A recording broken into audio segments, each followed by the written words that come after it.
नमस्कार, एक बार फिर से आपका स्वागत है आवाज़ उत्तर प्रदेश लाइव में। मैं हूं शशांक श्रीवास्तव। बात करते हैं उत्तर प्रदेश से जुड़ी बड़ी खबरों की। अब बात करते हैं रोजगार गारंटी पदयात्रा की। 1 जुलाई को जिस तरह से ये पदयात्रा प्रयागराज से निकली थी, आज लखनऊ के 1090 पर आम आदमी पार्टी के कार्यकर्ताओं को रोका गया है, जिसके बाद उन्होंने विरोध प्रदर्शन किया। प्रशासन से उनकी तल्खी झड़प भी हुई है। क्या कुछ कहा है आम आदमी पार्टी के कार्यकर्ताओं ने इस गारंटी योजना को लेकर, आपको सुनिए। की है कहां से यात्रा शुरू हुई थी और कहां खत्म हुई है और रोक दिया गया पुलिस ने। देखिए, 1 जुलाई 2021 को प्रयागराज के आज़ाद पार्क से एक रोजगार गारंटी पदयात्रा उत्तर प्रदेश उत्तर प्रदेश राजधानी लखनऊ के लिए चली थी, जो आज 10 दिन की यात्रा तय करने के बाद लगभग हर रोज 20 से 22 किलोमीटर की पैदल यात्रा तय करने के बाद लखनऊ पहुंची है। इस रोजगार गारंटी पदयात्रा का सीधा लक्ष्य और मकसद ये था कि आज उत्तर प्रदेश में जो तमाम भर्तियां, चाहे वह शिक्षक भर्ती का मसला हो, दरोगा भर्ती का मसला हो या यूपी SSS में जितनी भर्तियां निकाली गई, उत्तर प्रदेश की योगी आदित्यनाथ जी सरकार ने तमाम भर्तियां निकालकर उनसे आवेदन फॉर्म के नाम पर सिर्फ और सिर्फ मोटी धन उगाही की। आज उत्तर प्रदेश की सड़कों पर नौजवान 4.5 साल के बाद जब अपना नियुक्ति पत्र मांगने जाता है तो उस राजधानी में उसको लाठियों से पीटा जाता है, उसको भद्दी गालियां दी जाती हैं। उन नौजवानों को पीड़ा को लेकर 1 तारीख से पैदल यात्रा आज लखनऊ पहुंची हुई है। हम लोग को यहाँ पर लगातार हमारा पहले रूट डाइवर्ट कर दिया जाता है ताकि हम मुख्यमंत्री जी के दरवाजे से ना जा सके। हमको जंगलों से ले आया जाता है, फिर अब यहाँ पे फोर्स द्वारा जबरन हमको रोके रखा गया है। आप सोचिए, मानवता नाम की, इंसानियत नाम की कोई चीज़ बची है क्या आदित्यनाथ जी में? जो बच्चे 250 किलोमीटर 200 किलोमीटर की पैदल यात्रा करते हुए आ रहे हैं, इस तपती धूप में, जब आप एसी कमरे में बैठ के आप एसी कमरे से निकलना नहीं चाहते, उस तपती धूप में आप उनको सड़कों पे खड़ा करा के रखा है। आप सोचिए किस तरीके की सरकार है। उत्तर प्रदेश सरकार से सिर्फ और सिर्फ ये मांग है कि जितनी भी भर्तियां उनकी सरकार में निकाली गई, जो आज भी लंबित पड़ी हैं, जल्द से जल्द उन भर्तियों का निराकरण किया जाए। उन नौजवानों को नियुक्ति पत्र दिया जाए जो आए दिन SCRT और लखनऊ में राजधानी प्रदर्शन करते हैं। सबसे पहले बात करेंगे ऐशबाग ईदगाह के मौलाना खालिद रशीद फिरंगी महली का एक अहम बयान आया है। यूनिफॉर्म सिविल लॉ को लेकर चल रही बातचीत पर मौलाना खालिद रशीद फिरंगी महली ने कहा कि यूनिफॉर्म सिविल बहुत से स्टेट अपने कानून को लेकर मांगते हैं, लिहाजा मुल्क की खूबसूरती कल्चर और ट्रेडिशन में है। मौलाना ने बोलते हुए कहा कि मुल्क में बहुत से मजहब हैं और सबके अपने अपने कानून हैं, जिसको जिस मजहब से हटाया नहीं जा सकता। और उन्होंने कहा कि कानून ने हर शहरी को यह हक दिया है कि वो अपने मजहब को फॉलो करें। उन्होंने कहा कि मुल्क में यह प्रैक्टिकली मुमकिन नहीं है। आप सब लोग इस बात से बखूबी वाकिफ़ हैं कि अपने इस अज़ीम शान मुल्क में बहुत से मज़ाहिब हैं और हर मज़हब का अपना अपने पर्सनल लॉज हैं, और ये पर्सनल लॉज हर मज़हब के इंटीग्रल पार्ट हैं, जिसको कि मज़हब से हटाया और अलग नहीं किया जा सकता है। और अपने मुल्क के आइन ने, अपने मुल्क के संविधान ने, अपने मुल्क के कॉन्स्टिट्यूशन ने हर शहरी को ये पूरा इख्तियार दे रखा है, पूरा राइट दिया है कि अपने मज़हब को फॉलो करें, उसको प्रोपोगेट करें। लिहाजा इस वजह से किसी भी किस्म से यूनिफॉर्म सिविल कोड या यूनिफॉर्म सिविल लॉज को बनाना या उसको through out the country implement करना प्रैक्टिकली पॉसिबल नहीं है, ख़ासकर ऐसे सिनेरियो में जहाँ की बहुत से स्टेट्स के अपने अलग अलग लॉज हैं, अलग ट्राइबल लॉज हैं, अरुणाचल प्रदेश के अपने लॉज हैं, फिर अपने मुल्क की खूबसूरती यहाँ की डाइवर्सिटी में है, यहाँ के कल्चर में है, यहाँ के अलग अलग ट्रेडिशन में है। और कल्चर और ट्रेडिशन को भी अपने मुल्क के कॉन्स्टिट्यूशन ने पूरी तरीके से प्रोटेक्शन दिया है।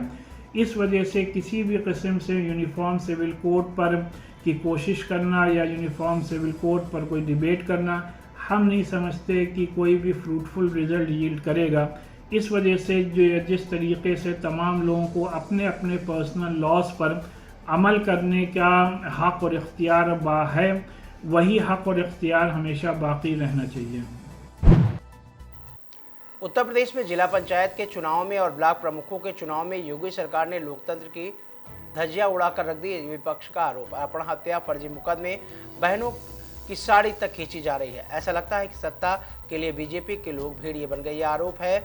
उत्तर प्रदेश में जिला पंचायत के चुनाव में, ब्लॉक प्रमुखों के चुनाव में योगी सरकार ने लोकतंत्र की धज्जियां उड़ा के रख दी।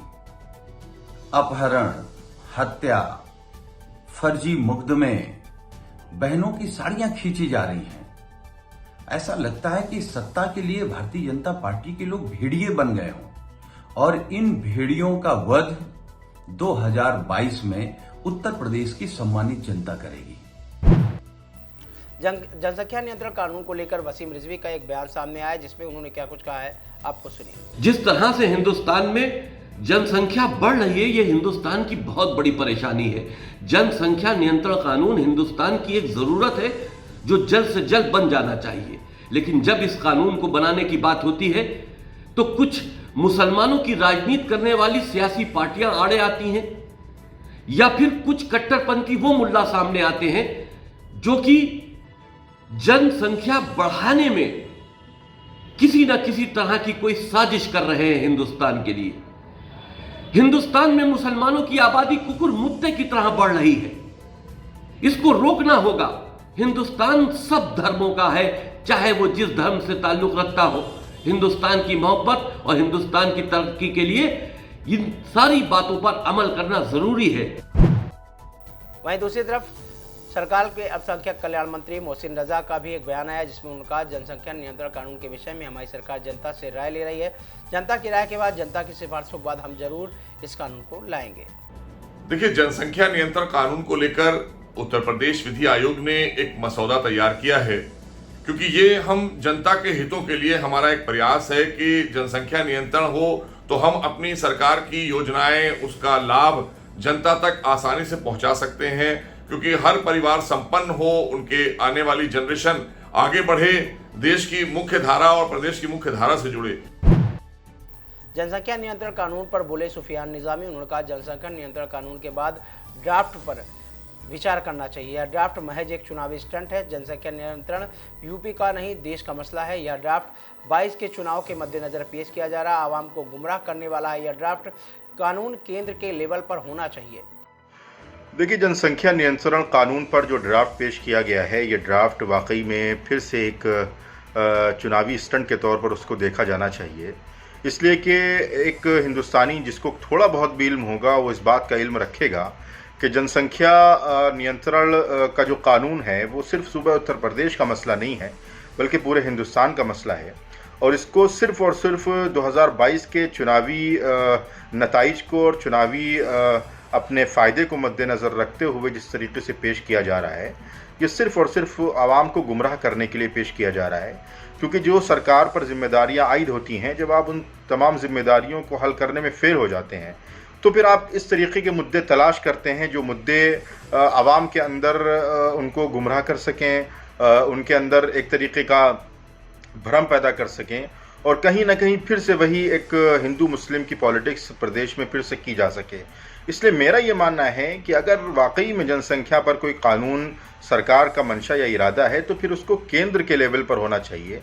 सिर्फ सूबा उत्तर प्रदेश में इस तरीके के कानून लाना ये समझ से भी बाहर है, और सिर्फ चुनावी मकसद को हल करने के लिए ये तमाम चीज़ें मंजर आम पर लाई जा रही हैं।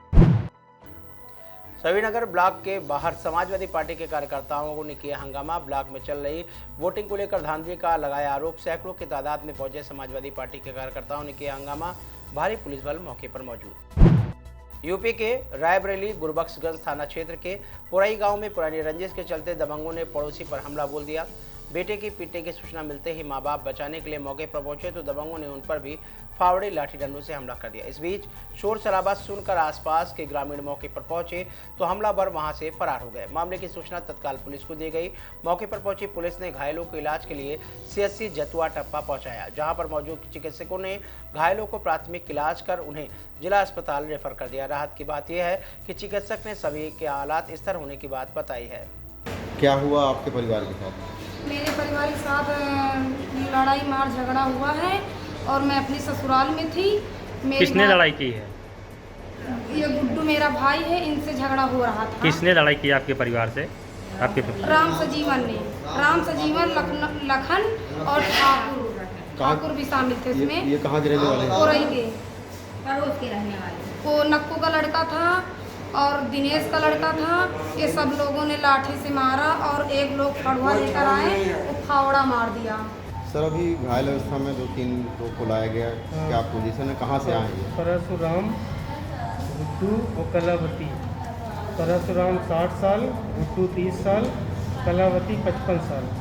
सब तीनों लोग मारपीट के केस हैं और जतुआ टप्पा से रेफर आए हैं। क्या पोजीशन है सर इनकी? नॉर्मल है, बाकी यहाँ फर्स्ट एड किया जा रहा है, उसके बाद एडमिट करेंगे। लालगंज ब्लॉक प्रमुख पद के लिए बीजेपी से उषा सिंह को बनाया गया था प्रत्याशी। उषा सिंह पिछले 2 माह से बीजेपी प्रत्याशी के रूप में चुनाव प्रचार कर रही थी। कल बीजेपी की तरफ से रेखा पांडे ने किया था नामांकन। उषा सिंह को टिकट न मिलने के बाद कल निर्दलीय प्रत्याशी के रूप में किया था नामांकन। उषा सिंह को प्रत्याशी बनाए जाने से बीजेपी कार्यकर्ताओं में खुशी की लहर। विधायक जी, क्या निर्णय निकला? निर्णय क्या, भारतीय जनता पार्टी के समर्थित 2 प्रत्याशियों ने नामांकन दाखिल किया था, श्रीमती उषा सिंह जी और श्रीमती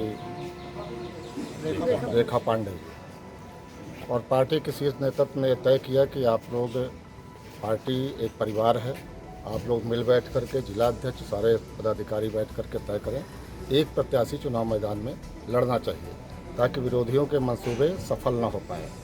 तो माननीय निखिल पांडे जी की माताजी श्रीमती रेखा पांडे जी ने पार्टी हित में तय किया है और उन्होंने कहा मैं उषा सिंह को समर्थन करती हूं और पार्टी के समर्थित प्रत्याशी उषा सिंह जी रहेंगी, इसलिए पार्टी हित में सभी लोगों ने इसका निर्णय लिया। रायबरेली में लंबे समय से शुरू होने की बात जो और अखिल भारतीय आयुर्विज्ञान संस्थान आज आखिरकार शुरू कर दिया गया, लेकिन अभी तक कुल क्षमता की जगह सिर्फ 300 बेड की व्यवस्था प्रारंभ की गई है, जिसमें आधे बेड कोरोना मरीजों के लिए तीसरी लहर आने की स्थिति में आरक्षित किए गए हैं। एम्स को कोरोना की महामारी की दूसरी लहर के दौरान आनपान में शुरू किया गया है, लेकिन अब उससे व्यवस्थित तरीके से शुरू किया गया है। कांग्रेस के प्रभारी अध्यक्षा व जिला सांसद सोनिया गांधी ने जिले के वासियों के व आसपास के नजदीकी मरीजों के लिए दरियापुर में अखिल भारतीय आयुर्विज्ञान संस्थान के आधार पर आधारशिला रखी थी, लेकिन कांग्रेस की सत्ता जाने के बाद एम्स के काम धीमा हो गया था। लेकिन कोरोना महामारी आने के बाद केंद्र सरकार ने निर्माण काम तेजी से करने के निर्देश दिए और कोरोना महामारी की दूसरी लहर के दौरान भयावह स्थिति देखी गई। इसे आनपान में शुरू किया गया, लेकिन इसे आज आधी क्षमता के साथ मरीजों के लिए शुरू किया गया है। हाँ सर, आज क्या किया गया है, क्या उद्देश्य रहेगा? आज क्या किया गया है, क्या उद्देश्य रहेगा? क्या किया गया है सर? जो हॉस्पिटल में अस्पताल शुरू किया गया, उद्देश्य लोगों को अच्छी सेवाएं मिले, जो बीमार हैं उनको इधर उधर ना घूमना पड़े। लगभग कितने बेड हैं जो और उनमें क्या क्या सुविधाएं? 300 बेड है, जिसमें हमने 150 अभी कोविड के लिए रखे हुए, अगर तीसरी लहर आती है तो उसके लिए रिजर्व रखे हैं, बाकी 150 बेड हैं। अगर हर अलग अलग पर्टिकुलर बेड की बात की जाए तो बेड पे क्या क्या सुविधाएं दी जाएंगी मरीज को जो अन्य अस्पतालों से अलग हैं? यहाँ पे हमारे पास सब एक्सपर्ट हैं, जो विशेषज्ञ हैं, वो अपनी सेवाएं देंगे। और कई चीज़ें ऐसी भी होंगी, कई टेस्ट भी ऐसे होंगे, कई सुविधाएं भी ऐसी होंगी जो यहाँ के आसपास जिला अस्पताल में नहीं है, जो कि सबसे पास में जो जगह है वो Sanjay Gandhi post graduate institute है, SDPGI, वहाँ पे मिलती है। उन्नाव में सीडीओ की दबंगई आई सामने, पत्रकार को मारा पीटा। मौजूदा सरकार में पत्रकार की हालत बहुत ही दयनीय, जिसको लेकर किया गया धरना प्रदर्शन। आज के समाचारों में बस इतना ही। मिलते हैं अगले बुलेटिन में। फिलहाल हमें और हमारी टीम को दीजिए इजाजत। नमस्कार।